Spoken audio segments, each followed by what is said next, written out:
infection numbers are around 6,500 thereabouts. 70 people unfortunately have passed away, and we have total recovered. We have got just shy of 4,200, and still active cases are 2,349 with 55 in intensive care. We have actually been able to conduct a total of 406,000 tests in Australia, and we are now country number 30 down the list of affected countries, which is lost 7 last night.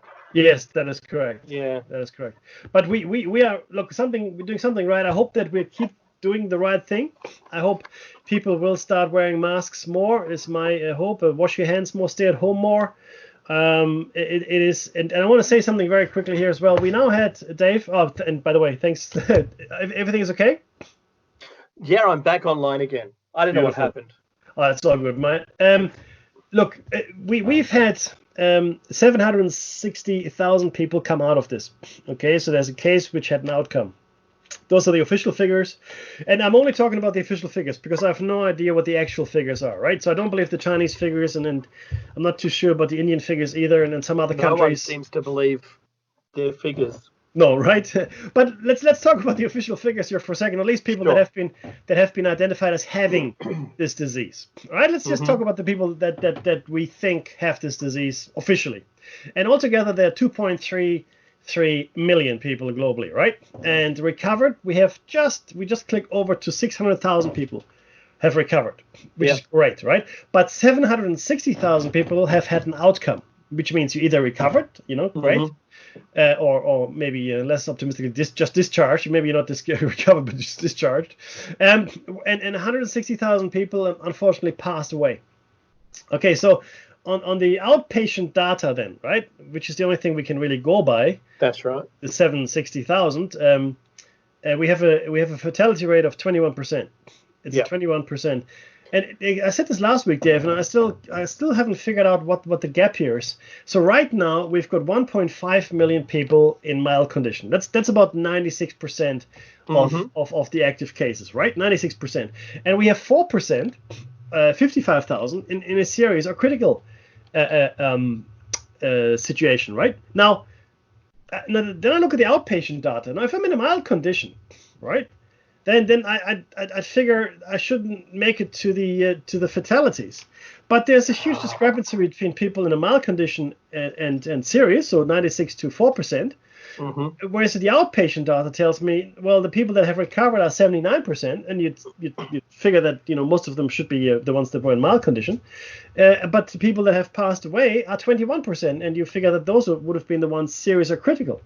But that's right. But there's a 17% gap. I don't get it. I don't absolutely. Get it. And it hasn't changed, Dave. That gap over the last few weeks hasn't changed. So who dies here?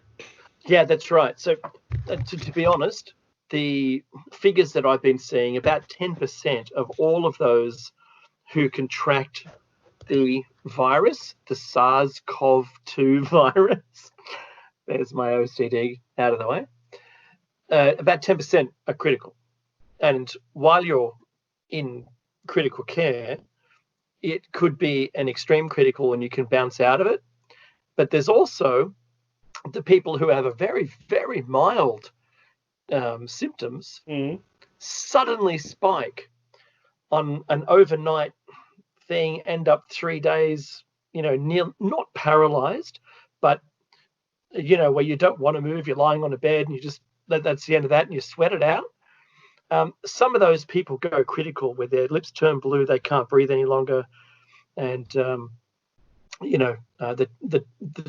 anecdotal conversation coming from a doctor who's witnessed this person walk in, said, "Your lips are blue. We need to get you immediately into ICU, and get you on a ventilator." Right.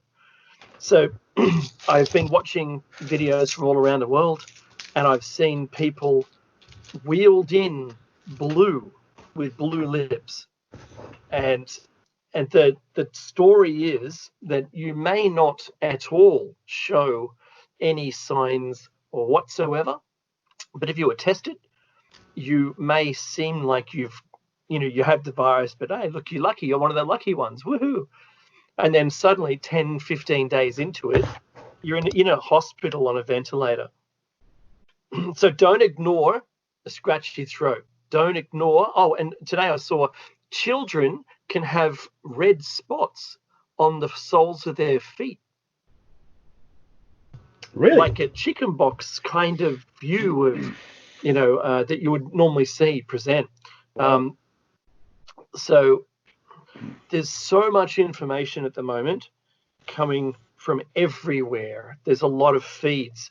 There's some people that say that they've got an antibody vaccine that, basically transmits to your T cells the virus look. Your body doesn't find the virus or a broken copy of the virus or fragments and know what it is. What it does is it's the poor man's vaccine. So you take some blood out of someone who's got the virus, only, whittle out of that the T cells, and you pop that back into someone, and they start spewing out protein copies of the virus, only inert protein copies, and your body finds those and reacts to it. So that's an active way of being able to induce your body's ability to do it, to fight it. Another one is having a flu vaccine. And for about 2 to 3 weeks after having a flu vaccine, your body's in hyper mode because it had this intruder for a minute, and it's still heightened for a couple of weeks afterwards, which is interesting. What's the hydroxychloroquine looks tremendous as a treatment, not a prevention, but a treatment. So from what I understand, it's already being used here, but it's being used for treatment in other places. But in America, it hasn't. I don't think it's been signed off yet by the Food and Drug Administration for use there as a treatment against the virus. So it's pretty tough. That Meki, I've been hearing things like if we continue on the same course, that's globally. Countries will still be locked down into next year. Oh yeah. Absolutely. Yeah, because you can imagine, right? Just between you and me and all of our listeners, of course. Would you open your borders to anybody if you were clean? Say we eradicated it completely from the Australian continent and Tasmania, for that matter, and New Zealand also did the same thing. So Jacinda did a great job. We could open up travel between the two countries. Yep. The thing that is a worry is we're going to have to be able to travel showing that you're clear. And this green card, green, red, amber, green card travel permission will, at the moment, I think it's, essential services only, government approved. You need different papers to be able to travel. Imagine, Meki, the time when, we've got two countries that are okay. We're going to open up between us. Imagine a third one. Oh, hang on. Yeah. Wait a minute. How cautious are all the countries going to be, to almost cautious to the point of being paranoid? We'd have to establish these kind of controls around allowing one person to travel. Any one person. I don't care who you are. Oh, look, absolutely. I think it's a new normal, I want to call it, where we will absolutely carry cards with us, digital. I think it'll be a digital thing. It won't be a paper. I think so. Yeah. It'll be something on your device or some other thing they'll come up with. God forbid your device runs out of power. Well, that's no good, right? So we've got to find something else. Maybe this is the chipping stage. But the point is that I don't expect international travel to resume until early 2022. Right? Realistically. And when I say, I mean that relatively unfettered, right? You mean the kind of back to normal travel that we experienced before? Well, certainly to more countries. I mean, I think we'll be able to travel in interstate sooner than that, maybe the end of 21, maybe mid-21, I don't know. But certainly New Zealand, but even going to Asia for us will probably be 2022.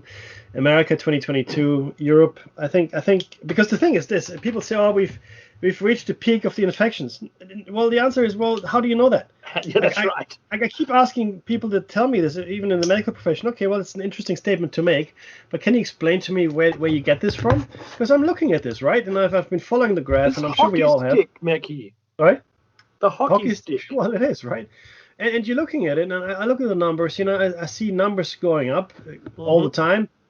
Hundreds of new cases, hundreds here, thousands, tens of thousands in the States. Now, 738,000 people that had the infection. 70,000 got better, which is great. They'll crack a million for sure, right? Well, yeah, yeah, exactly. But you still have 630,000 active cases. That's right. In the States, Spain, not far. Well, Spain, no one has got as many cases as America. But Spain, Italy, France, Germany, UK. Germany, though, is managing, seems to manage really well. They've got a huge recovered rate and a fairly low, comparatively speaking, right? A fairly low death rate. UK is not good shape. China, the numbers I don't believe. Turkey is relatively. I got a comment about UK. Yeah, go ahead. So the UK, can you read me the deaths and then the recovered? Okay, so deaths, we got 15,464 recovered. No figures.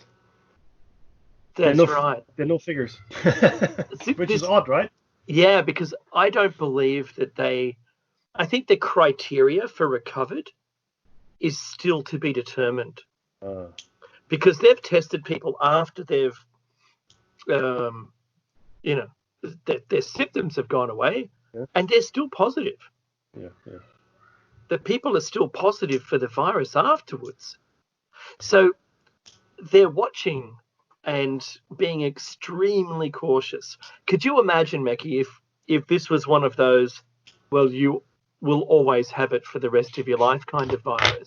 Oh yeah. It's unless there's a cure, yeah, absolutely. Yeah. But then how do you open your borders? Well, you can't. How do you protect those people who haven't got it yet? Well, this is going to sound really. Does it have to go through the whole population? It sounds callous. Let me say it this way, right? So the vast majority of the people that have died so far have been elderly. There won't be any elderly left, or at least not that many, right? I think we'll have a younger population on the planet than we ever had. In the US, the majority is 40 years old. Yeah. The stat. Yeah. Crazy. I know. 40s?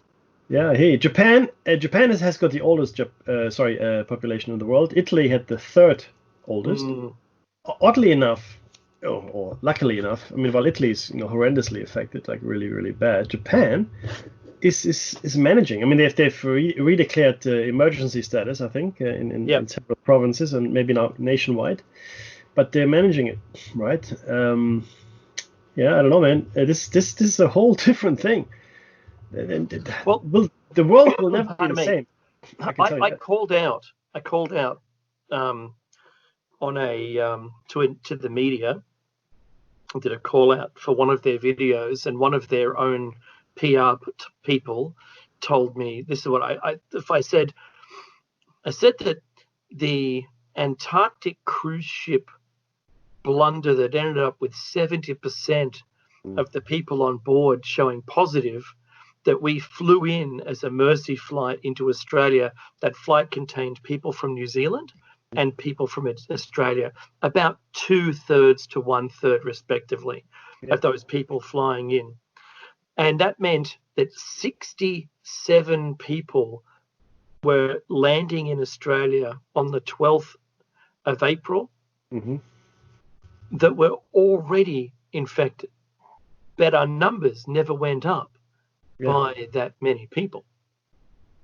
And I called that out to the media, and the government representative for the person on channel at the time, who was, I think, the New South Wales Health Minister or someone like that. And they said, yeah, we already have. They already did. I said, well, here's each day's numbers, and it's not representative of any of that. Interesting. And and there was a lot of other people saying, well, they started saying, I don't trust the numbers here or there, and naming all these different countries. And I don't care about those countries. I care about mine. Of course. I'm extremely interested in how everyone is poorly reporting their numbers. and how and what kind of excuses they're making for not doing it. Right? So China just went, not everyone's dead or died from the virus, and we didn't count people if they died in their house or whatever. Yeah. We didn't count them if they died in a day ending in Y. That makes more sense, right? That's right. We don't count those guys. What are you talking crazy now? We can't count everybody. I mean, you got to draw the line somewhere, Dave. Come on, buddy. That's right. That's right. Well, we just stopped counting. Yeah, counting is for suckers. We counted for a while. We don't need counting. What are you, some kind of egghead? You count for a while, you get bored. I'm done counting. That's enough.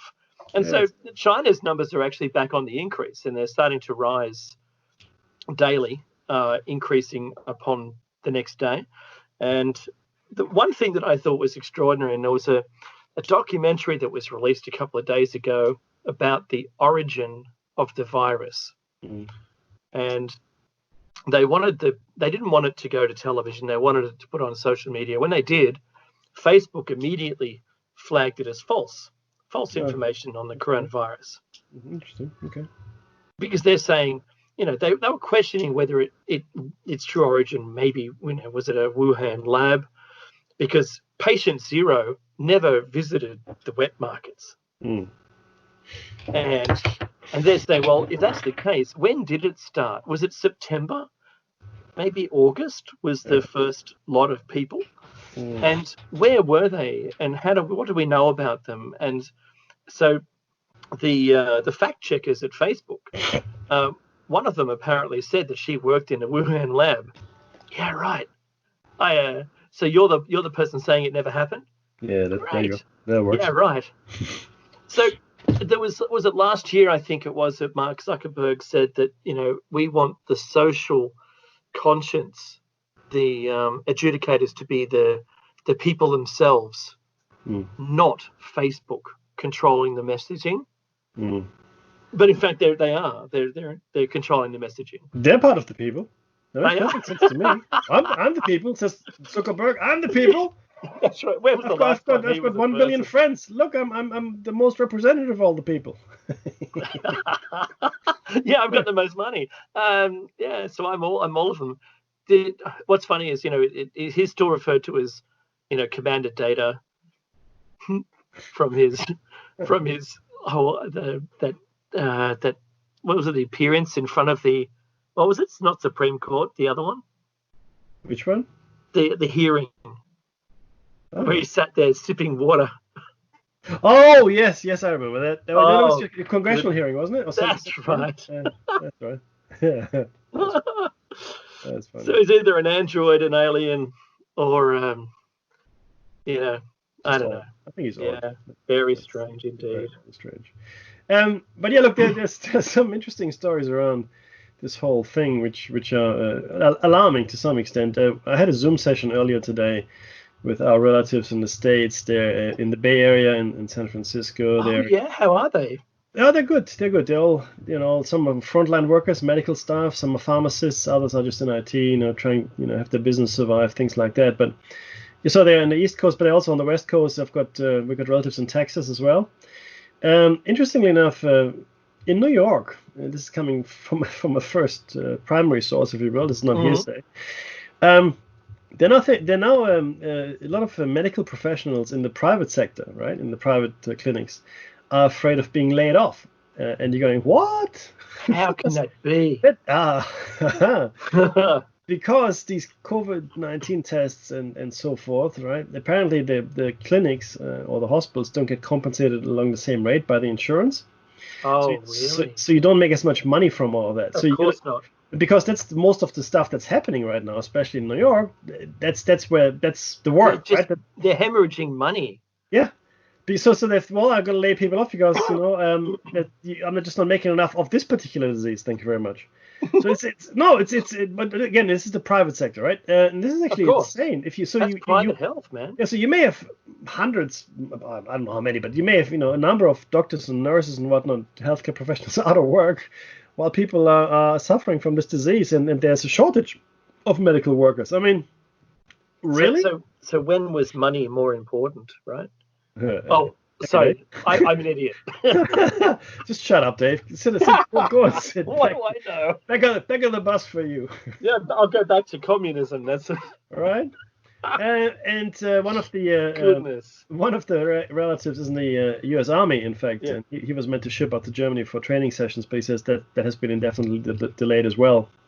Obviously, that's within the European Union, yeah. Correct. So he exercises, yeah. In fact, he was going to Germany, in southern Germany, Bavaria.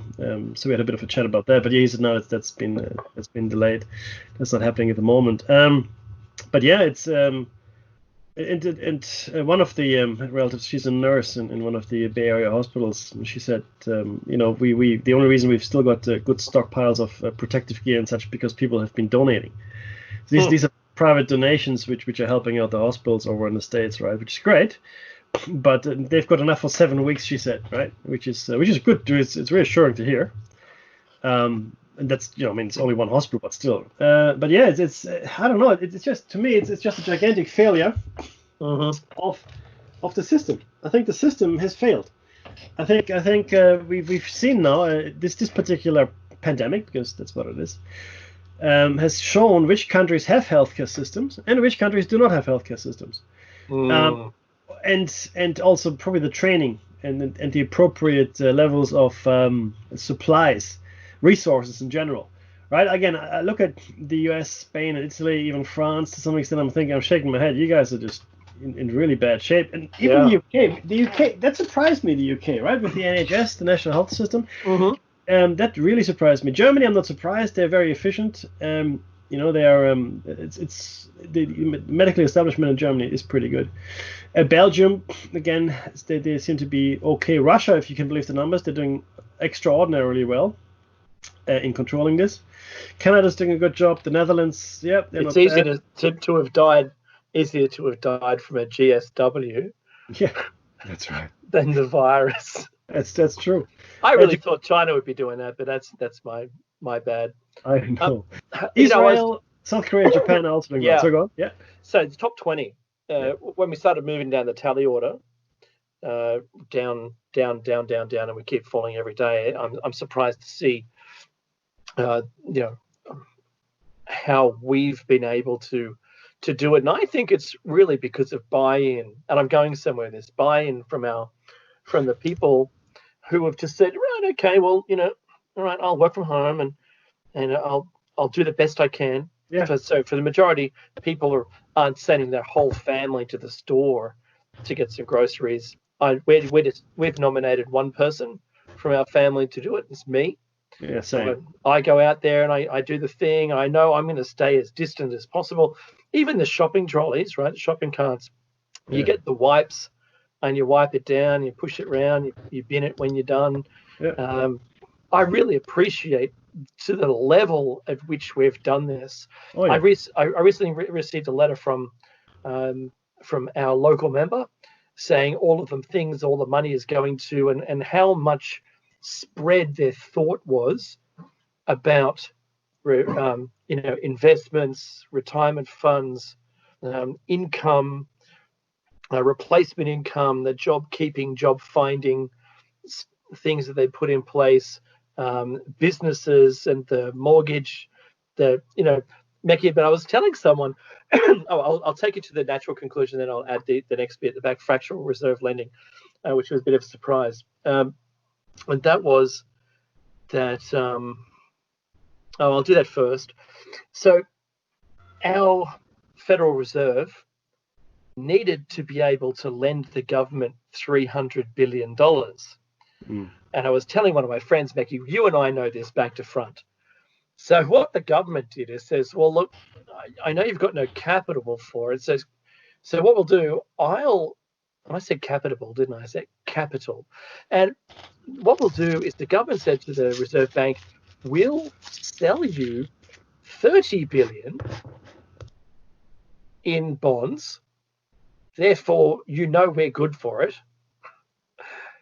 And then you're going to give us $300 billion in dollars.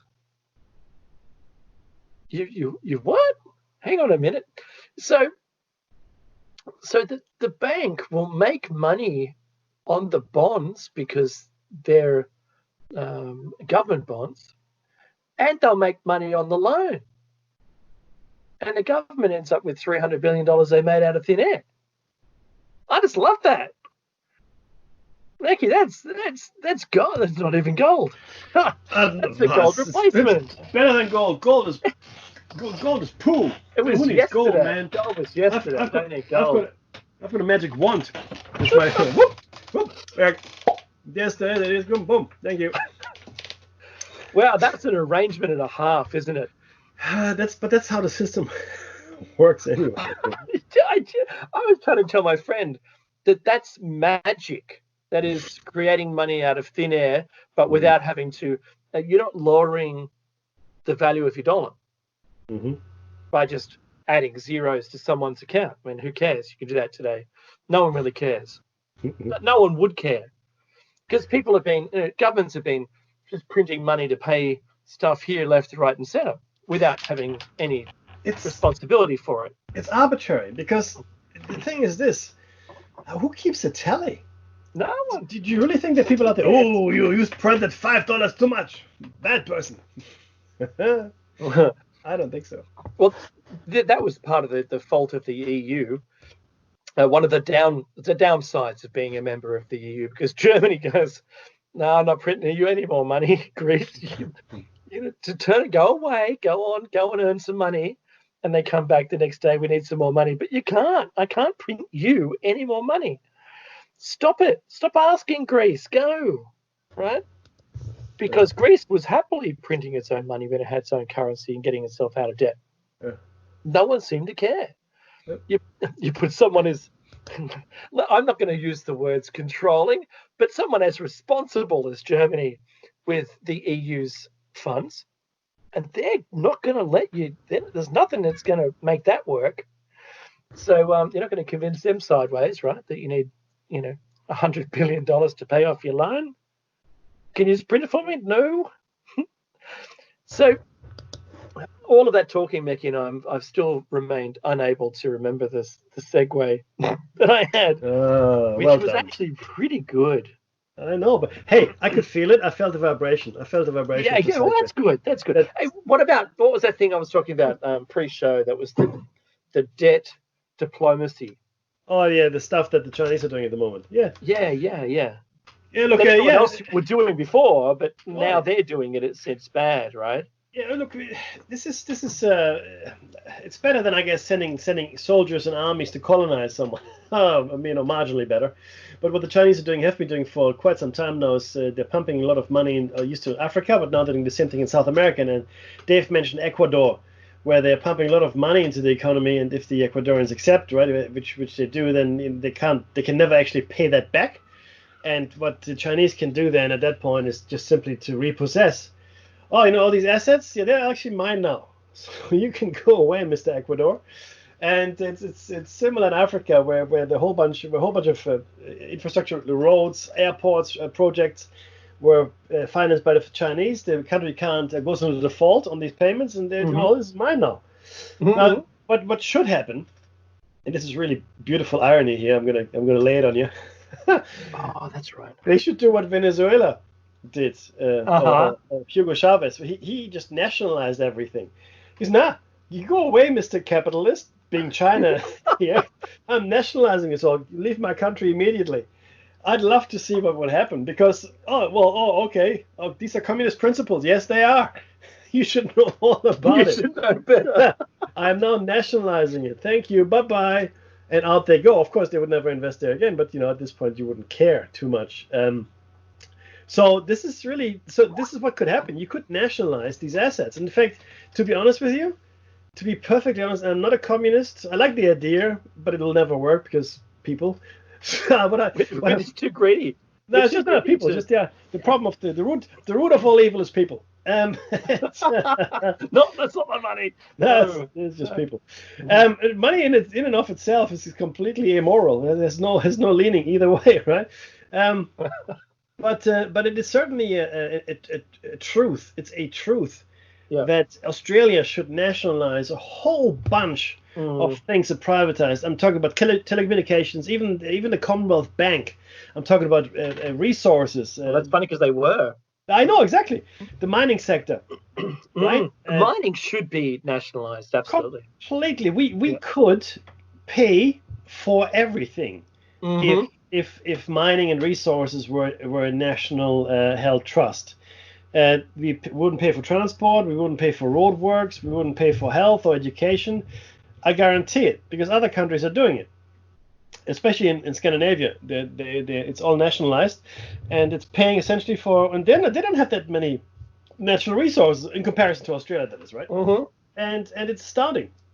Did you know that we produce enough food for? I think the number is about 150 million people or 100 million people. We export, that's right. Yeah, we export 75% of our foodstuffs. 75%. Yeah, that's right. So, but again, if we are so rich, and gas, forget about the gas exports. If we are so rich, where is all that money? And why are my taxes so high? In Australia, and I'm not bellyaching, taxes are really, really high, right? You pay easily 40 cents on the dollar, and that's direct taxes. Forget about the indirect taxes. Fuel excise, we were scratching $2 a liter.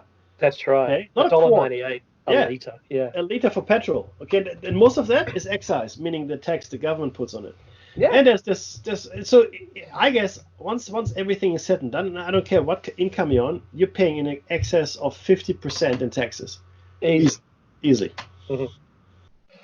So, Becky, talking about that and that China's influence. Now, when they moved into Ecuador, they signed an agreement with the government that allowed them, that's China, to take 80% of the fuel that they make in Ecuador. And they get to sell it back to Ecuador.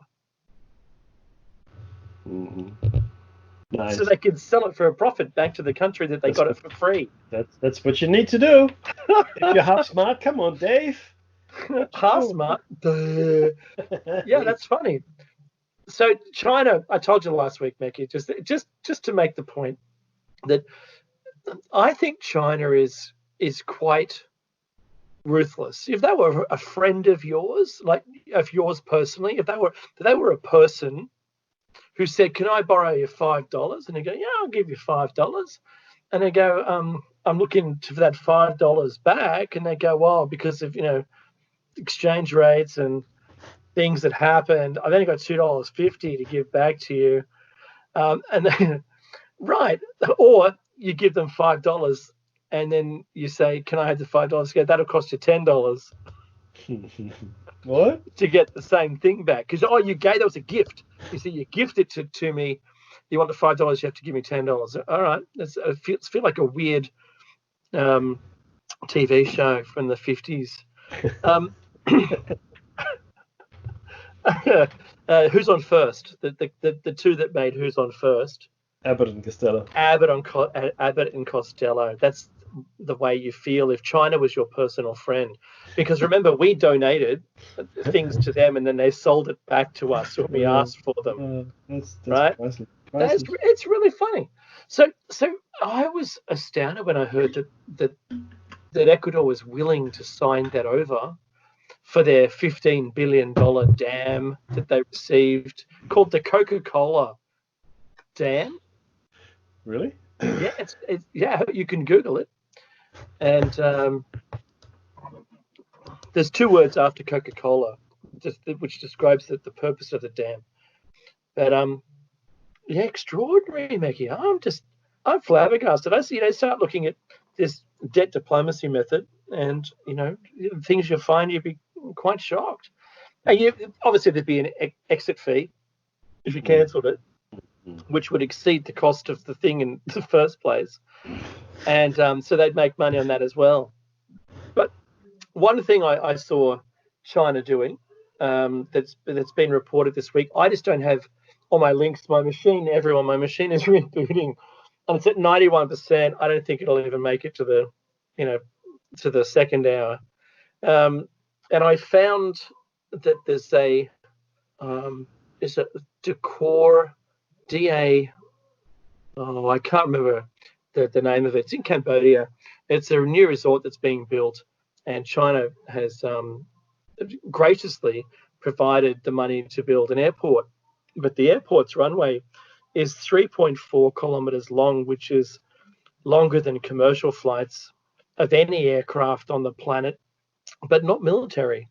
And it's thought now that this is with the inclusion of those concrete bunkers to keep jet fighters and their turnaround space, which is too small for a commercial plane, that it's more likely to be an extension into the South China Sea's access to military protection. So they must have paid for the resort or something like that, plus the airport. Even in Sydney Airport, Mekki, the runways aren't as long. Yeah, look, and this is the Great Game. You might be familiar with this. There was a reference to it prior to World War One. It was called the Great Game, where you move, your pieces on the geopolitical map of the world, and do things here there. Mm-hmm. What the Americans did just in the wake of 9/11. We're not monetized anymore, so it doesn't matter. But yeah, they moved the gold out of the towers. Yeah, well, there was that, but they also established a large number of bases in Central Asia. Yeah, Tajikistan, Uzbekistan, Turkmenistan, etc., etc. All the stands. Yeah, building the gas pipeline through Afghanistan, and this is just part of the game. So wherever you go, you'll find an American base. There's a base in the Philippines. There's a base in Okinawa. There are bases all over, and the Chinese are doing exactly the same thing. The Chinese are building and have built fleets with aircraft carrier capabilities, right? The only reason America is so powerful is because they got aircraft carriers, or in fact, number of aircraft carrier groups, which is gone. The old aircraft carrier that they bought off Japan, that they said they were going to convert into a casino, emerged shortly after, like 2 years after its refit, as a fully blown armed aircraft carrier. Yeah, well, it's casino security is taken seriously, right? I mean, you gotta know. Oh yeah, yeah, that's right. It's a casino. Look at it, all the lights. Yeah, the one blinking light. Yeah, that's the one. Yeah, casino. It's the Great Game. It is all the guns. Yeah, it's still the Great Game. The same Great Game we saw, like I said, prior to World War One, and then again between the wars. It hasn't changed. It's never changing. It's always the same. And the players change, I guess, but the game itself remains unchanged. America, especially after this debacle, I mean, a lot of people thought, it's America attacking China. If you look at this, was like a month ago, right, or 2 months ago. Yep. And people, America started to attacking the Chinese first, the trade war, now this. And if you look at it now, no. The Chinese are attacking America. That's right. It flips and flops depending on, and this is the nature of the disease, though. I mean, it doesn't matter where it started, how it started, who started it, really. Once you let the genie out of the box, I'm sure. Again, this is I'm talking about one layer of truth and one layer of reality here. If somebody wanted to intentionally hurt another nation, then this could have spectacularly backfired, obviously, because let's examine this here for a second. Let's say America wanted to hurt China, for argument's sake. Okay, there we are. Definitely accomplished. China is no longer a manufacturing powerhouse. The global supply chains will change. The whole world is going to change after this, and look at different ways of manufacturing, etc., etc. Of course. Now, but then of course you look at the American infections coming out of that. Always assuming America, did it in the first place. Then you've unleashed a catastrophe on yourself that is worse than the Great Depression. Okay. Let's flip it though. Let's flip it back to now you know what? China is attacking America clandestinely, first infecting themselves, and then by stealth infecting everybody else. Same goes. They have completely screwed themselves. That's right. So no matter which nation state player, unless you say it's Greenland because they're clean, or Iceland. It was Greenland. Greenland, right? So unless you're Greenland, it is Greenland. They had 11 infections and 11 people have completely recovered. Well, that's right. That's right. I just imagine if they had the antidote. Oh, so Greenland clearly is the new superpower to watch out for. So if you're looking for an evil person, it's Greenland. That's right. But I believe I completely. I'm just going to bolster your opinion, Mackie. Absolutely. So this, as in the mutually assured destruction mechanism, I can't throw stones at you without getting hurt myself, and it doesn't look like either of them would truly have been the what do you call it, progenitor? Yeah, perpetrator. The perpetrator. That'll do. Progenitor was what I was looking for. The person who started this, you wouldn't want them to have. You can't explain either of them unless China said, you know what, I don't care what kind of hit I'm going to take from it. I'm going to weaken the world and then take it over. Yeah. I don't know. I can't find a plausible story that fits the narrative. The narrative has to look at the. And this is where you come into the shiny side. Tinfoil hat zone. The shiny side. Hello. Come to the shiny side. It is the next layer. To get used to it. There's a call sign. I know, right? It's the next layer of reality. It's the next evolution of thought here, and we've spoken about this in the context of the hypothesis ad nauseum. I've been expecting an event like this for some time now. I didn't think it was this. SARS, MERS didn't turn out to be it, but now that I look at the infection rates, the fatality rates, how it has impacted the whole world, because let's say tomorrow. We get the cure and a vaccine tomorrow, right? Best case scenario. I mean, imagine like dream case scenario. The knock-on effects, the suspicions, the psychology of it all, will not be solved tomorrow. And also, this vaccine, I don't think will be available for everybody. I don't think everybody will get the cure either, right? The people in the slums of India, Brazil, good luck. In all the slum cities, if you will, they will still die. And it's horrendous. So I have been expecting an event like this for some time now, because maybe the awareness cascade is a thing. The more I look at this, and the more I look at the numbers, I'm thinking, geez, I really wanted to be wrong about this. All week I've thought about that. And if you don't know what I'm talking about, please go ahead and listen to show number 400. And it's a show cycle around the hypothesis. It'll become clear once you do. Do you know what's really crazy, Mackie? The thing I've been thinking about is, damn it, we were right. Yeah. Well, I'm not that surprised, but I was hoping. Well, I'm not, but I was hoping it'd be wrong, right? I'm completely hoping. I thought we'd fly into 8 billion people and it'd be nothing and it'd be okay, and maybe we had our numbers wrong. That doesn't matter, right? Yeah, but the rest of the hypothesis I would stand behind any day. The particular part around the awareness cascade and then the number that might trigger it, that was complete conjecture. It was a huge leap of faith and some creative math with the Fibonacci sequence, which seemed to be it seems to work out. It seems organic, to be man. It worked, yeah. So yeah, but the numbers are just, they are horrendous. They're I mean, okay, in the scheme of things, 160,000 people dead isn't like it's not a global event. Like, it's not. I mean, more people die of other things every day, obviously, but it's the knock-on effects. It's the psychology it stimulates. It is the broader effect on the economy. The downturn is massive. Millions and millions of people out of work. So increased poverty. The food security is in question for some countries as well, right? There are huge knock-on effects. We will not know. We will not know what the effects are until this is well. Actually, you talk about that one. Until 5, 10, 20 years into the future, we won't know what the effects are. Yeah, I hear you. Because the GST truly took 10 years for it to play itself out. Yeah. Because of the lack of, because that played on the economy. It took 10 years to do it. While we survived the initial component of it, we still held our wages down. We started to see retail decline. There was no coming back from it. Doesn't matter what we did to it, it kept declining and declining. And now we're at a point where, the big major retail outlets are thinking that we'll just do 100% online. Yeah. They're thinking, how can they change their model to make that work for them? Yeah. Isn't it crazy? Yeah. So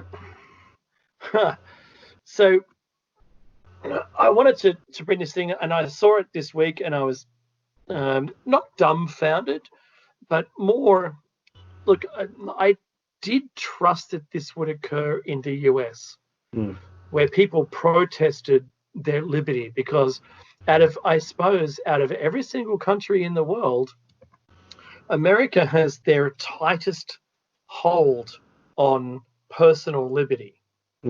Out of all the other people, out of every other country, I think we have this wonderful mix of apathy and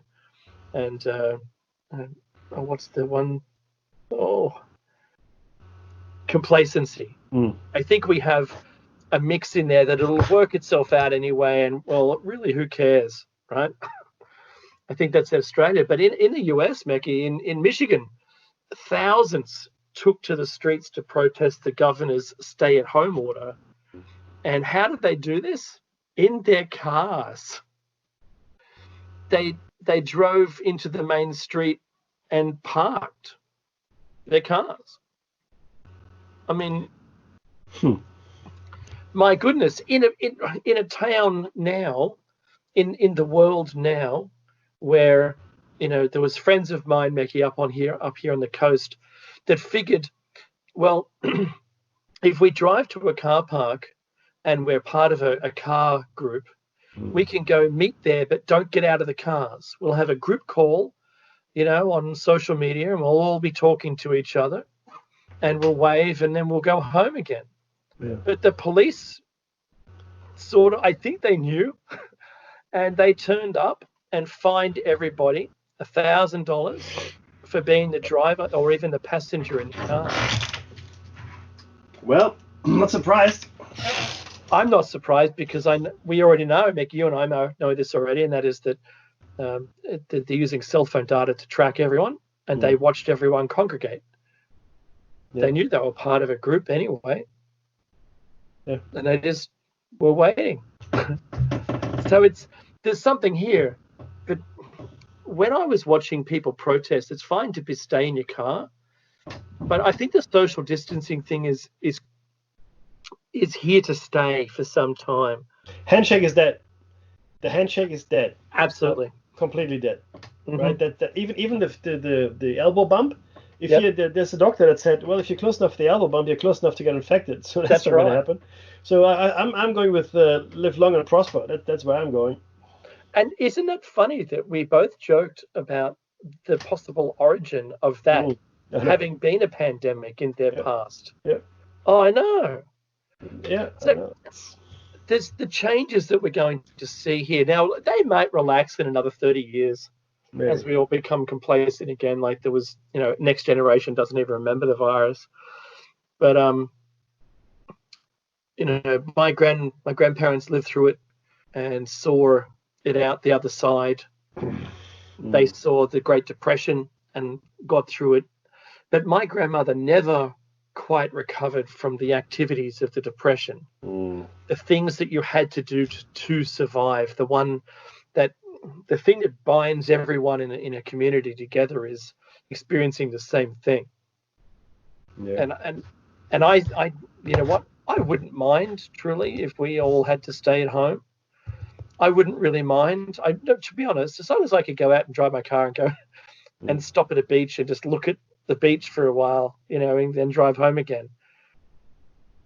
If I can do that, I don't know. I think I'll not get caught up in the clutches of space madness, where you can find to a small place, that getting, what's it called, Meccy? Music. It's called the music. Don't go away. Donate if you can.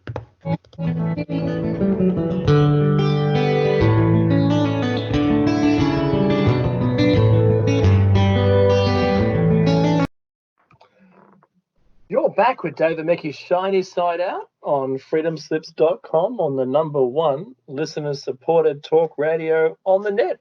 So push the donate button or subscribe to the archives for only $5 a month.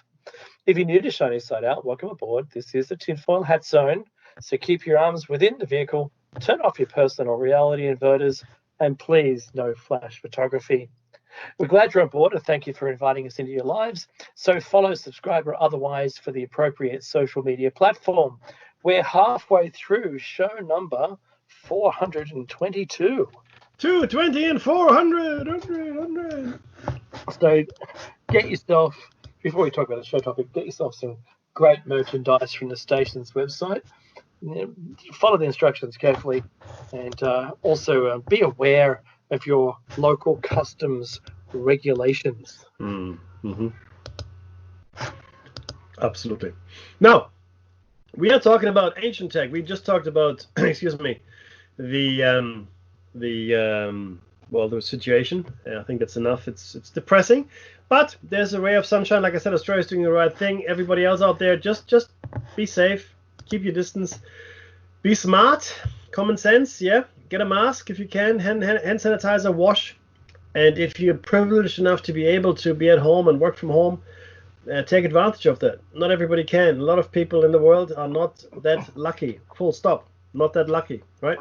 Now, why are we talking about ancient tech? For me personally, it's one of my favorite subjects ever. And it was show number 5 when we first started. Wow. Yeah, I know, right? Then it was show number 248. It was much shorter. It was a much shorter show. The show number 5. We are up to 48 pages, A4 pages of show notes. So this will be with us for a little while. I added about 10 pages to this latest iteration over the last couple of days. There's a lot of information here, and a lot of it is factual.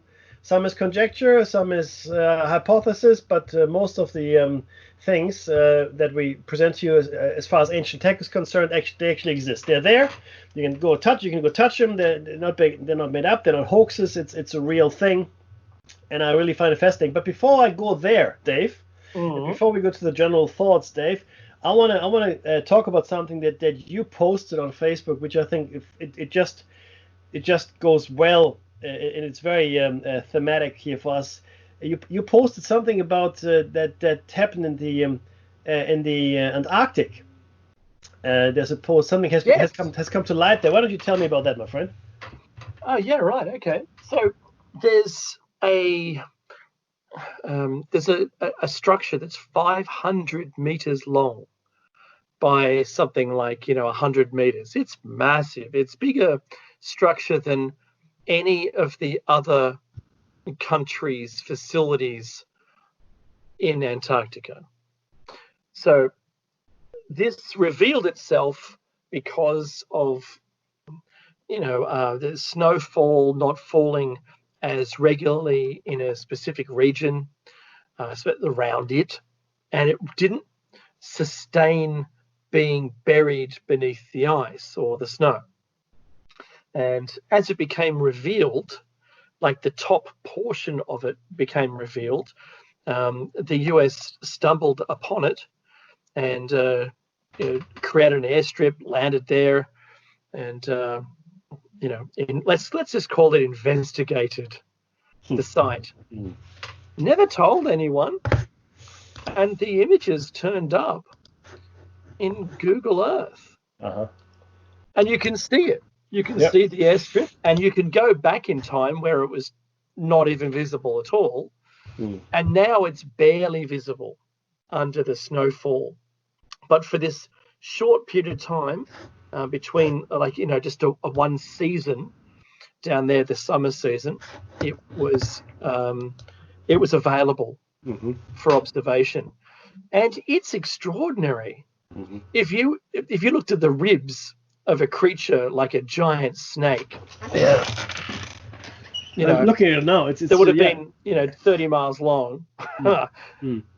That's what it looks like. So it's a real thing. It actually happened, and I don't know. Maybe you'll have to wait another 15 years because it's almost 10 years now from 2012 when it became available. That's when the image was from, was 2012. It's astounding. I'm gonna go Google that later.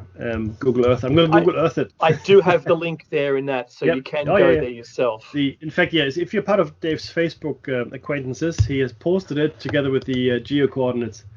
A little bit, make it bigger. It's 75 degrees latitude, 14 minutes and 69 seconds, and then its longitude is 43 degrees. I think. No, sorry, 0 degrees. 43 minutes and 35 seconds east. So that's where you are. That's the relative position of that thing, which I think again quite amazing. And the reason I wanted Dave to talk about it is because essentially we're dealing here with a subject which is easily dismissed by a lot of people. That's just nonsense. You don't know what you're talking about. Pseudoscience. Nobody would seriously consider any of the evidence that this so-called evidence that you propose here. Yeah. And fair enough, right? Fair enough. I love your first argument though. This one here. I'll come to that. Yeah. So what we will see here, I think, Dave, I think we will find a lot of things emerging. Now with all of these things happening, essentially the melting of the polar caps to some extent at least, right? And we will now also see the revelation of certain areas of the world which we couldn't see before. We simply couldn't see, right? It's an age of discovery, of new discovery, I think that we're going to come upon, and that's why I wanted to highlight this particular artifact, whatever it is, whatever it might be, right? And it's really critical to understand that we will see a lot more of it. Because most of the archaeological discoveries we've made in the past are complete coincidence, a fluke for the most part. We didn't know where to dig unless there was something there already. I mean, near in Egypt, near the pyramids and so forth. The tip of an iceberg. Yeah, exactly. I think you're right, Dave. It's the pun intended. It is just the tip of the iceberg. Yeah. Yeah, absolutely. So we really have to. What do we have to do? We have to keep an open mind. That's really what we need here. Okay, keep an open mind, understand what it is we're looking at, and take it from there. Because ultimately, it will reveal itself. There will be a lot of new things coming our way. And Antarctica is a huge continent. It's the size of Australia, really, right? It's big. It's massive, and I contend here that it hasn't been under the ice for millions of years. I don't think that's at all. Possibly 12,500, Mackie. Possibly. Just rapid ice formation. I'm not saying that some of the ice isn't that old. Maybe it was, right? I'm not saying that some of the ice isn't as old, but I think there's a lot about the world and I guess physics and geology we just don't know yet. We just don't know, right? We assume we know a whole bunch of stuff, but we're really basing it all on less than 5,000 years of observational data. That's all we have, 5,000 years, right? That's a very slim window. It is. We keep drilling into things and finding cores, and we measure isotopes and all those wonderful things. All of that assumes that the background radiation and everything else has remained the same over the last few million years, right? So we've spoken about the issues when it comes to dating as well. I'm talking about scientific dating, but let's take the general thoughts here, because I want you, Dave, to share the Atrahasis epic with everybody, but I'll only take some of the thoughts here. So, if ancient high-tech civilizations have existed, they should have left something behind, right? Makes sense. That's a fair argument from the debunkers. Well, where is it? Show me the laptop computer in the desert, right? Show me the mobile phone at the bottom of the ocean. My point is that we might not always recognize the artifacts, but something should be there, right? The oldest surviving civilizations on Earth should have retained some knowledge of the high-tech of our forebears. The case in point would be India and China, but we'll actually spend quite a bit of time on both of those later. And some of the systems of knowledge that have preserved are really extraordinarily advanced. But we'll get to them. We also have surviving texts from the Sumerians, for instance, and Dave is going to share that with you in some detail, which we discussed in another show, right? We discussed it in a number of shows, in fact. Suffice it to say that some anomalous textual descriptions can be found in the cuneiform texts, right? Now, what types of technology might have existed there? Well, they might not be the same as our tech today, right? And then we also need to look at the timeline for the development of a high-tech civilization.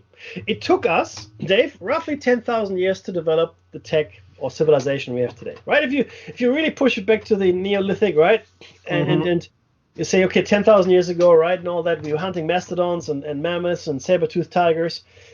Don't really have any records from that time except from some cave paintings. But let's call it that, 10,000 years, for argument's sake, right? That's how long it took us to build this civilization. Stops and starts. Conservative human timeline, okay, is 100,000 years. In fact, that's been pushed back 250,000 years. That's right. Since the writing of this original text, 250,000 years, and it's being pushed further and further back into the past. And lines of we thought our hominid ancestors are now recognized as our cousins or contemporaries, which we interbred with, Homo sapiens. So Homo neanderthalensis, Homo friensis, Denisovian man, and others. All right, so which were considered not having interbred with us, but they did. In fact, they're finding more and more evidence in our DNA that we've interbred with a whole bunch of. But there's still an unknown piece too. Correct. And the funny thing is this: I believe, and we've discussed this at length in other shows, that the human race was a lot more diverse 10, 20, 30, 50, 100,000, 200,000 years ago. I think a lot more diverse, right? And I contend here that why not have blue-skinned people, right? Why not have really funny-looking humans, maybe even one-eyed humans? Who knows? The point is, if you look at the record, the record of the flora and fauna of this planet, there are really strange species out there, and most of them have died out, right? And you talk about people say, "Oh, the unicorn is complete nonsense." Why? Exactly. Now, for two reasons why I tell you this is actually an incorrect statement. Number one, you look at the rhinoceros, right? There's a horn, two horns in fact, but they're not next to each other. They're sort of in line with each other on its face, right? On the center plane of the animal. That's right. Correct. But there's an even more compelling animal, the narwhal. It has a horn, right, growing out of its forehead for all intents and purposes. That is exactly the shape of the horn of a unicorn. And as we all know, or as science will tell us, all whales and dolphins, for that matter, manatees, so forth, used to be land animals. That's right. So the narwhal would have, stomped around the land with that horn, sprouting from its head, looking like nothing so much as a unicorn. So my point here is, let's not be so quick dismissing things that we have learned from our ancestors, ancient tales, mythologies, right? Some of these things contain kernels, and sometimes more than kernels, of truth. Okay, but so it's 250,000 years, plenty of time for high civilizations and technology to develop. If you push back, I mean. Think about it for a second. For arguably 240,000 years, we're just kicking around, doing nothing. That's the argument that scientists give. For 250,000 years, nothing much happened. Don't worry about it. Really? I find that really hard to believe. And then in 10,000 years, oh man, we better catch up. We gotta build some cities here, and get going. I'm sorry, I don't think so. If you look at the timelines available to us by science, allowed by science, official science, 250,000 years, ample time for at least 10 civilizations to arise of our tech level or higher and be completely forgotten. Right? 10 will arise and are completely forgotten because guess what? That's what happened, I think. That's what happened. We talked about mitochondrial Eve and Y chromosomal Adam. Now, it doesn't mean there was one lady there, and it doesn't mean one guy was there. It just means that these particular genetic information, in the case of Eve, the mitochondria, and in the case of Adam, the Y chromosome, were passed down to us from a very few specific individuals, or very few, in fact, a single line going through the female and a single line going to the male.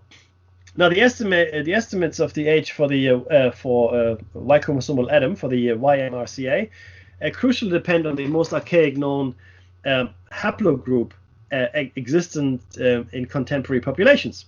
As of 2018, this is an update, this is haplogroup A00 or A00, which was discovered in 2013. Age estimates based on this published during 2014 and 15 range between 160 to 300,000 years, compatible with the time of emergence and early dispersal of Homo sapiens. So a mitochondrial Eve about 150,000 years ago, and a Y chromosomal Adam 160 to 300,000 years ago.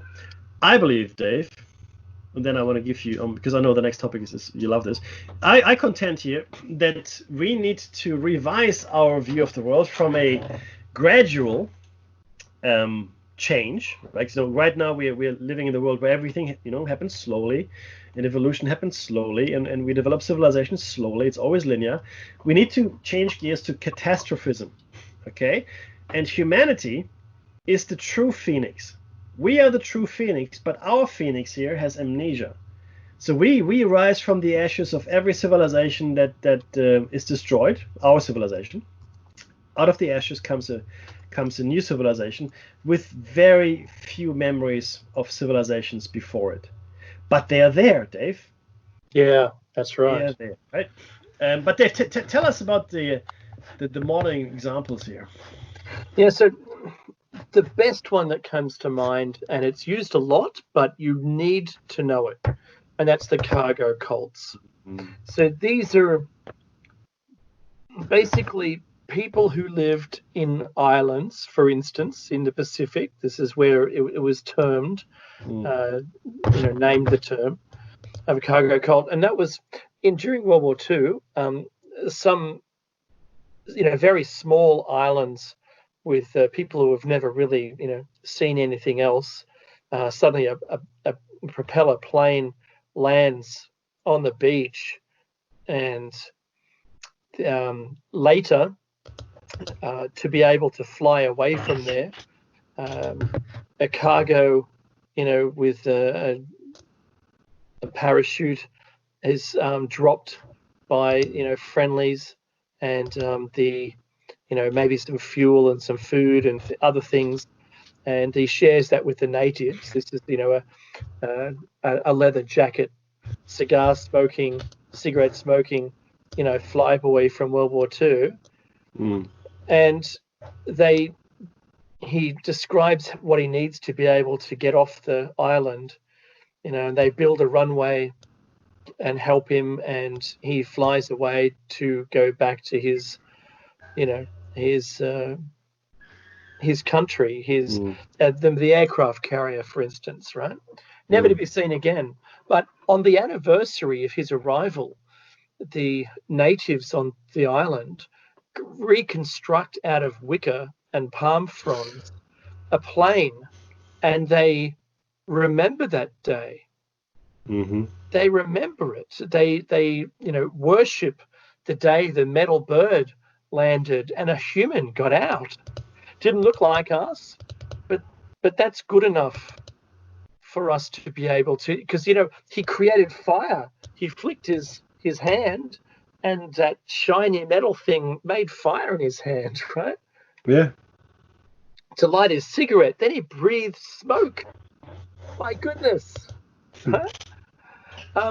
That's a big departure from their life of fishing and eating coconuts.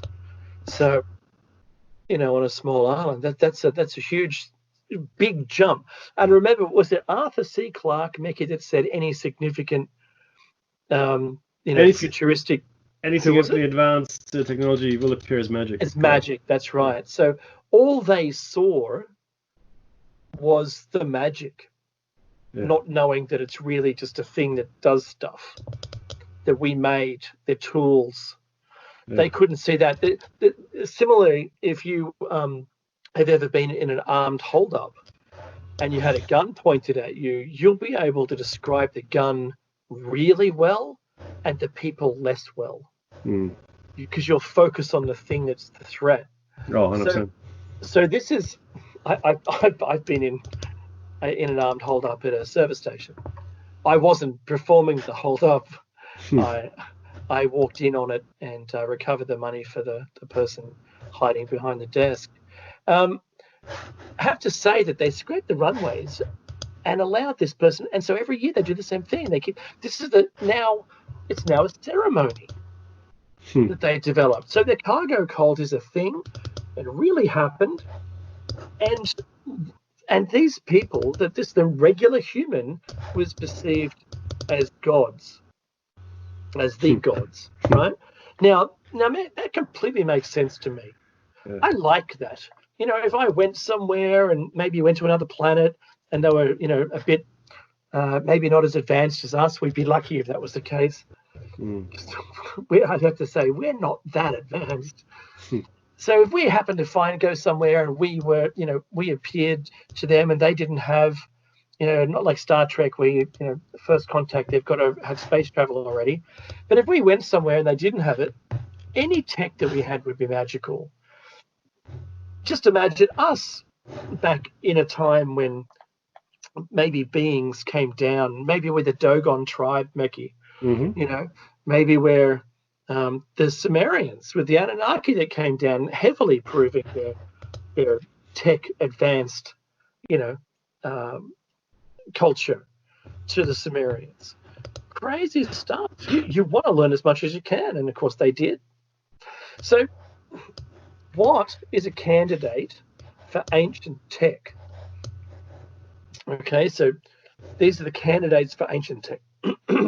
So Atlantis in the Atlantic, it's presumed still to this day, that's where it was.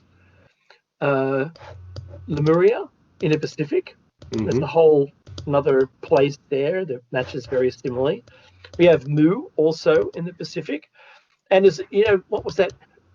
New Zealandia? Meki. Yeah. It's when you drain enough water out of the ocean, that New Zealand becomes very much a larger island. It goes up next to Australia. Asgard, that's the Norse legend. Valhalla as well, once again. Hyperborea, that's the far north. Agartha, the Hollow Earth connection. Maybe you want to take the tinfoil hat, or No. Go ahead, please. All right. So we've got other places to look. Now that's only on Earth, but if we look elsewhere, we could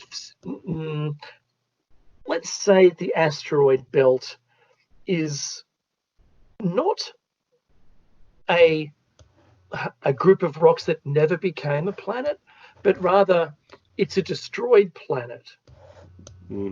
So if we had the same thing happened here, if some very large thing broke apart, there's pieces that would end up in a ring.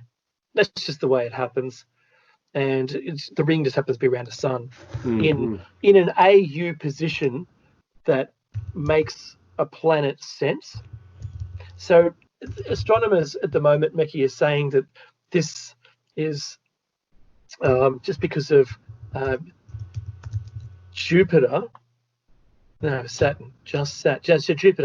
Jupiter's gravity was so intense that it ripped the planet apart. That's what they say. But it only ripped it apart to a certain extent, and then it didn't do it anymore. That doesn't even make sense to me. So Bode's law predicts that there should have been a planet at that location. Correct. And there probably was. And the Sumerian texts describe, Tiamat being hit by another large body, and it could have done some more damage in. Maybe that's where the Earth was in that region of space initially. We don't know, right? The story doesn't tell us that. But maybe maybe with all the damage, Meki mentioned this last week, but all the damage on Mars, the ancient ruins that are on the moon and on Mars, and some of the ancient ruins, Meki, even on Earth. Yeah. Maybe there was a solar or maybe even galactic warfare. Maybe if we're looking at 10,000 year cycles, maybe we've been even more technologically advanced than we are now. Maybe it doesn't take the level of tech that we've created to have become spacefaring. Maybe it's actually a lot simpler, like we could have done it in the 20s. Making, you know what I'm talking about, the World's Fair. No. Yeah. Look, right? Maybe you didn't need electronics to make it happen. Maybe we just needed a slightly different direction, and we've gone on a tangent. Maybe we've paused here in this realm of all the tech we have because we're mesmerized by screens, right? I've got 4 screens around me right now. And maybe potentially deliberately redirected. Yeah, right? Absolutely. Yeah, completely right. So yeah, so this is the awkward part. Mickey, I've been watching it. It's a very good documentary, and it is about the Earth without humans. So one day we're here, the next day we're not here anymore. And how long does it take before all of the things that we've built, every single last skerrick of stuff that we built, is no longer there? It's only a couple of 100 years. Yeah. It really isn't long. Most of it gets grown over.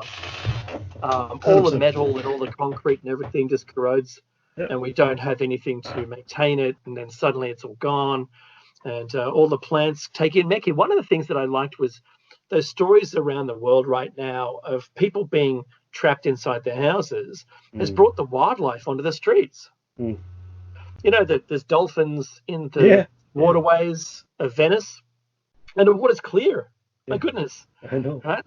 The deer have come down, and the wild goats have come down into other countries within Europe, which is extraordinary. Didn't take them very long at all to re-own that land again.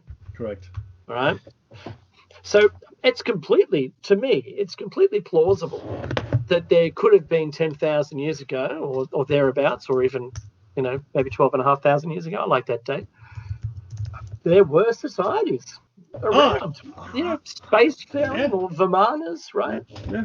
Getting about, doing the things that we do today, and the proof is in the stonework, which is exactly the same around the world. The proof is in this the stories that we heard pre-flood, post-flood gave us different languages to separate us. Where we used to speak one language, Meki, the world spoke one. You could only have one language all across the entire planet if you connected together. Yeah, I completely agree. So just to wind this out, that is there still existing remnants, or Shangri-La, or Shambhala, and the Siberian installation, the one that we presume is protecting Earth. They're those domes. That's fascinating stuff. And people got sick, Meki, there. In one of the last pushes into that to have a look at them, as they got closer and closer, one of the team collapsed and had to be removed. And only when they were removed from that area did they get better. Yeah. It's quite possible that's an installation. Yeah, look, and there's some stories around it actually having shot down space objects, and if you go near it, it'll kill you. The local tribes stay away from it.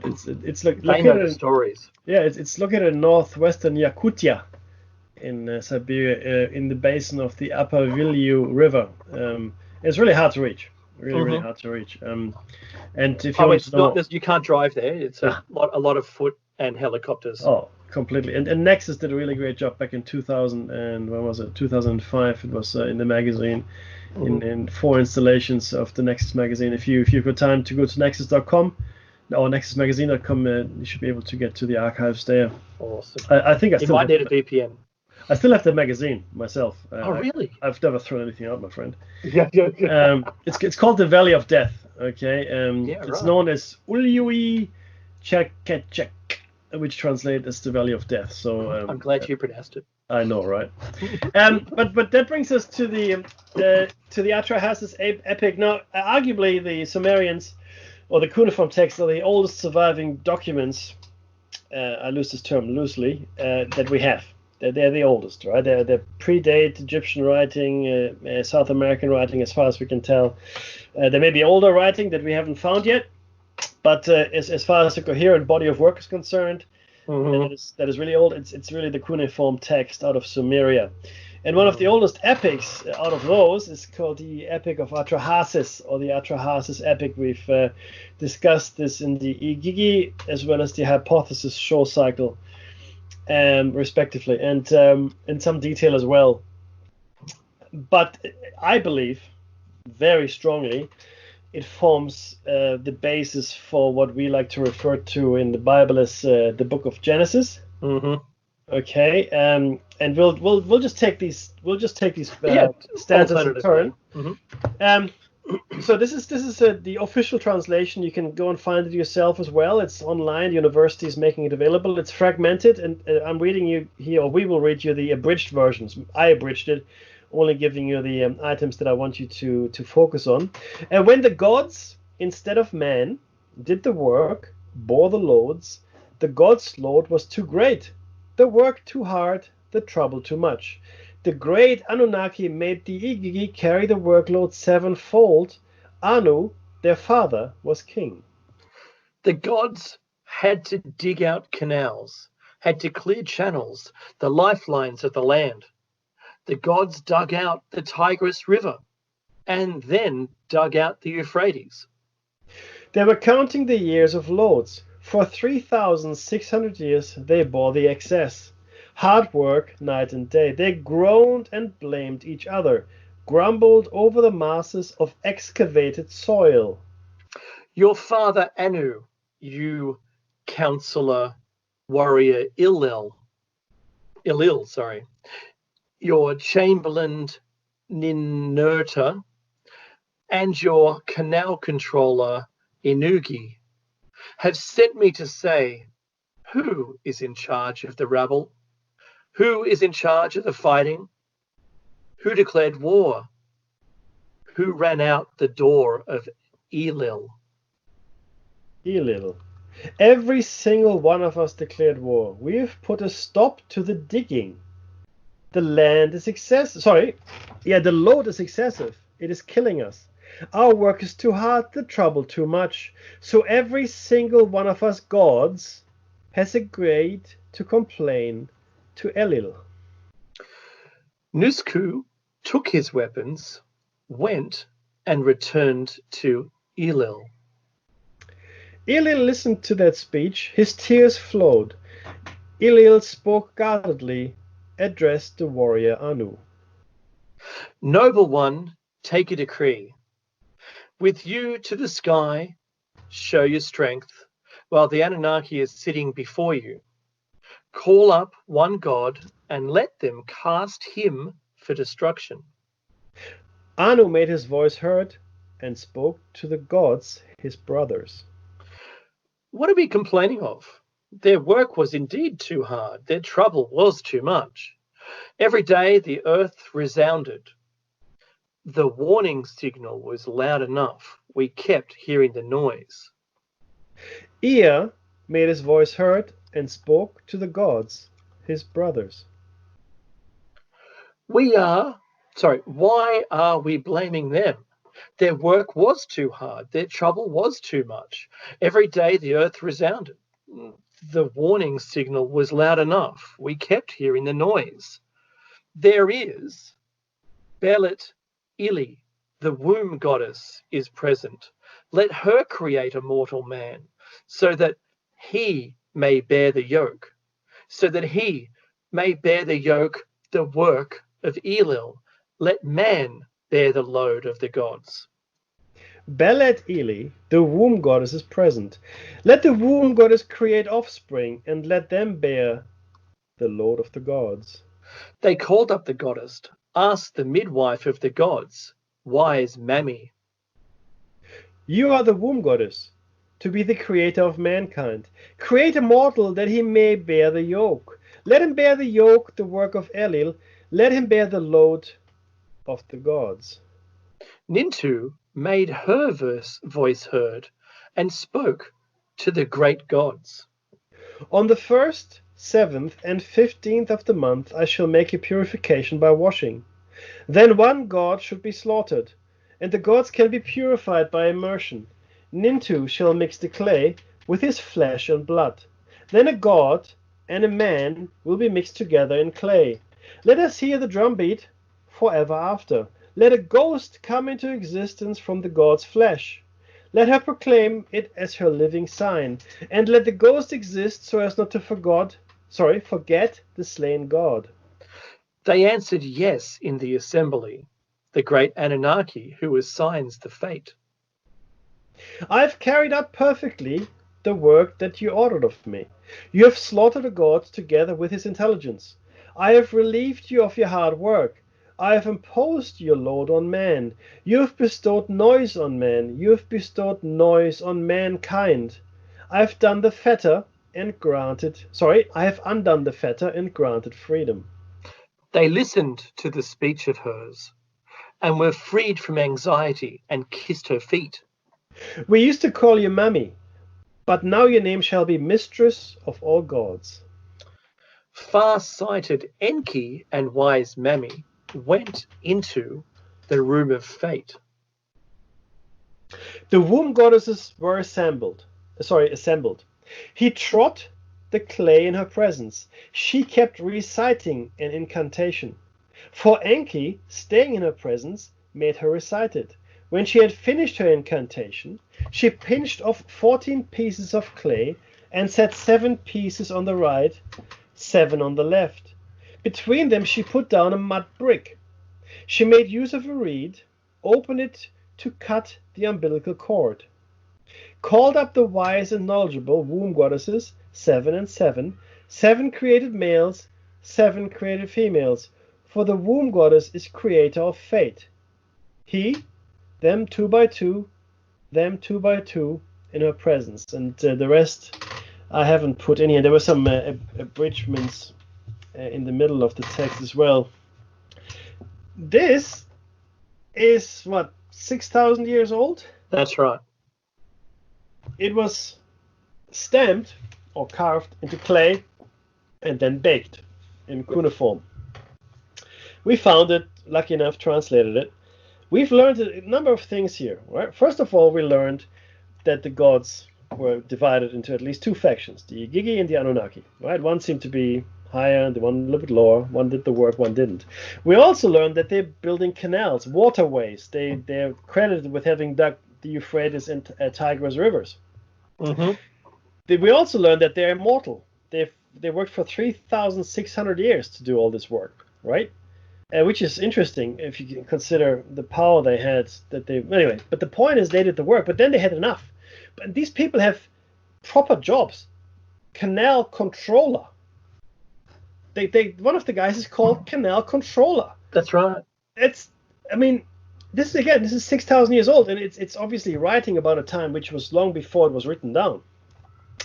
And they protest. We don't want to work anymore. So what happens? Oh, you know what? We'll just create a workforce. That makes sense. Yeah. Sorry for working you so hard.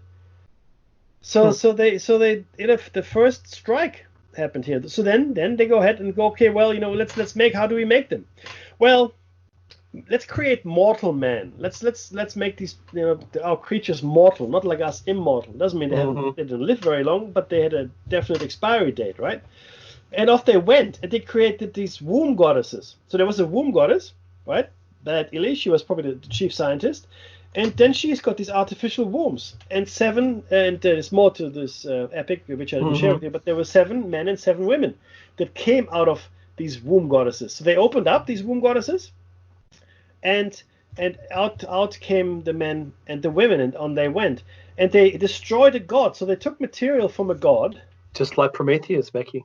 Just like Prometheus, and this is publicly available stuff, dude. It's not like I dug it up in some secret, hiding place. So anybody can read this. So clearly, people that are writing these sci-fi movies and stories and so forth, they have access to this information as well. Mm-hmm. So they're mixing it with clay, whatever that might mean. It may be a native species. I mean, who knows, right? But the point is, they take the essence of a god, like his DNA, but they also preserve his spirit.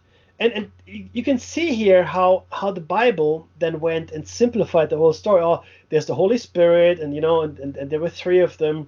Mm-hmm. The Father, the Son, and the Holy Spirit. Okay, that makes sense, right? And okay, then God made man, right? A man, which is not the story, the original story. There were seven women, 7 men, and out of clay. That is but because they didn't put the essence of the God in the simplified story. They didn't talk about womb goddesses, artificial creations, or anything like that. There wasn't talk about hard work. In fact, there's no good reason why man was created in the Bible. No, that's right. They completely ignore that.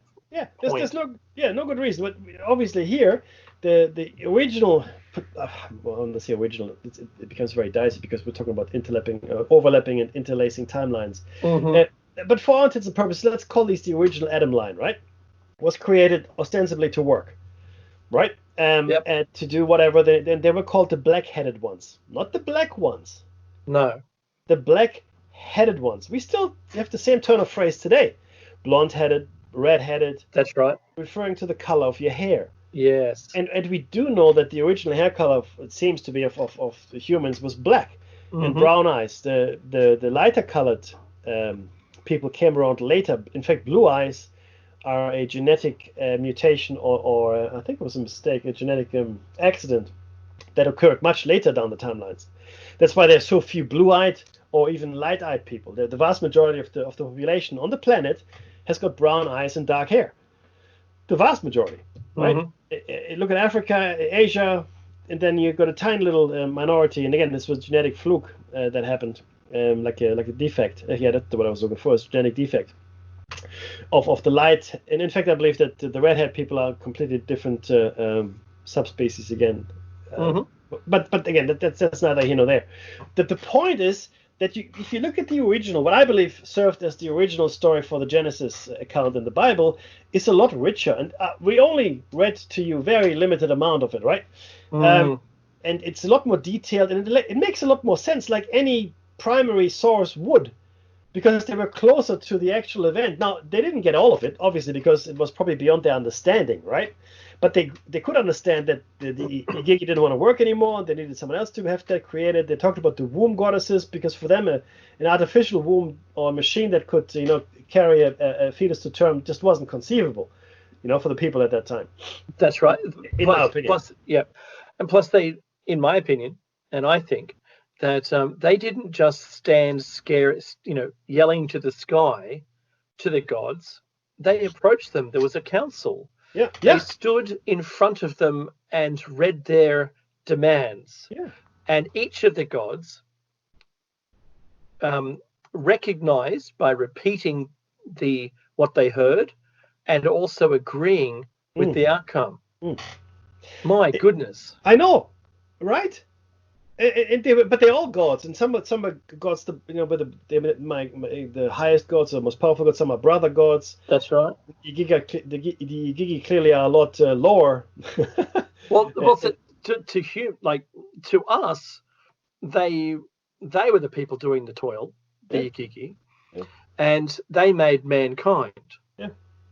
So the gods that they were requesting a departure from their workforce for, my thoughts are that the Igigi helped them in space, on spaceships, and toiled for them to look after them as their caretakers. So going on down here on Earth, it all became a bit hard. Like, you're making it, honestly, you're killing us here with this work. I don't do windows. I tend to you. I don't do the work that you want us to. But they did that for 3,600 years. And those stories, I think, they paint the entire picture. And what's missing, what's missing, Mickey, is if you and I wrote a screenplay and took it to Hollywood, and then we signed over just because we wanted the money, we signed it over to them, and they changed it into a different film. That to me is what I see the Abrahamic religions having done with those original texts. Oh, completely. With those original stories. Be it under guided instruction, like the deliberate corruption or not, who knows? But certainly, absolutely. I mean, it's because you have to go back to the primary there. But this is the thing. But the defenders of the faith, I like to call them, will argue with you. Oh no, that's all wrong. The devil put it there. Da da da. Whatever. And you can't say that the Epic of Atrahasis is the source material for the Book of Genesis, etc. etc. I can absolutely say that. I can say whatever I like. Okay, you don't have to believe me, but I can say anything as long as the day is allowing me to do it. I can say whatever I please. And in fact, I think if you look at it, not just the Epic of Atrahasis, but the other Sumerian texts, the Epic of Gilgamesh, okay, the Epic of the Great Flood, of all these things, right? All of a sudden you realize, oh, this is the source material. Is it far-fetched? If the Sumerians were at home in South America, right, in Tierra del Fuego, right, and then the Abrahamic religions arose in Mesopotamia, then you could argue, well, yeah, it's a complete coincidence, no relationship whatsoever, because there's 20,000 kilometers between them, etc., etc. Okay, fair enough. This is not the case. The Sumerians are right there, smack bang, in the Levant, in the middle of Mesopotamia. That's where they're from. And that's where these religions arose. That's where that's where Judaism arose, right? And by extrapolation, you can argue that's where Christianity arose, right, in Jerusalem. I mean, it really only came into its own right in the Ionian colonies and in the Greek churches, right, initially, and then it was taken to Rome, and you know the history. I don't have to repeat it here. What's really bizarre about the Greek taking it was that they maintained the look and the feel of the Anunnaki. Yeah, I know, right? All of their artworks within the Greek Orthodox Church show depictions of Enki and Lil with their braided beards, and their handbags and the pine cones. Yeah. Mickey, I went to a funeral of a friend of mine. Oh, okay. She passed away, 10 years ago, and when I was there, because she was Greek Orthodox, I was, if I didn't know, I would have just thought there was wonderful art. But because I know, because I've seen all of the depictions in Sumeria or modern day Iraq of their gods, the Anunnaki, I was like, what? Yeah, I know, right? It's the same. And this is really the critical thing, and thank you for bringing that up. There will be traces left in our present day culture of the ancient cultures that preceded us. And the ancient cultures that preceded us would have had traces left of the cultures that preceded them, even if it's only stories. Let's be very clear that this is what's going on here, okay? And I know people will just dismiss it and go, oh, who are you anyway? You can't make any of these assertions, you're not a trained scientist. Well, I beg to differ. I did go to university and I did train in the scientific method, and I did all these wonderful things, right? And I've said it many times before, I think the scientific method is wonderful for the vast majority of things, all things scientific. In some areas, though, it falls short. And what falls short as well is the human ambition. Science in itself doesn't care. It's like electricity, right? You can light a room or you can electrocute someone. Science doesn't care what you do with the information. Science is just a pursuit for knowledge and truth. That's what it is. Simple as that. That's all it is. Yeah. And unfortunately, though, and this is like communism as well. Communism as an idea is wonderful. It really is wonderful. However, because as soon as you put people in the mix, like I keep saying it, the root of all evil is people. As soon as you put people in the mix, it all goes out the window, because not everybody, but the vast majority of people, they've got their own agendas, they're ambitious, they care about their own advantage, etc., etc. Or if not theirs, at least their children's, which is understandable. But it all falls in disrepair at that point. The pure ideal of science is completely corrupted by the need to make a living.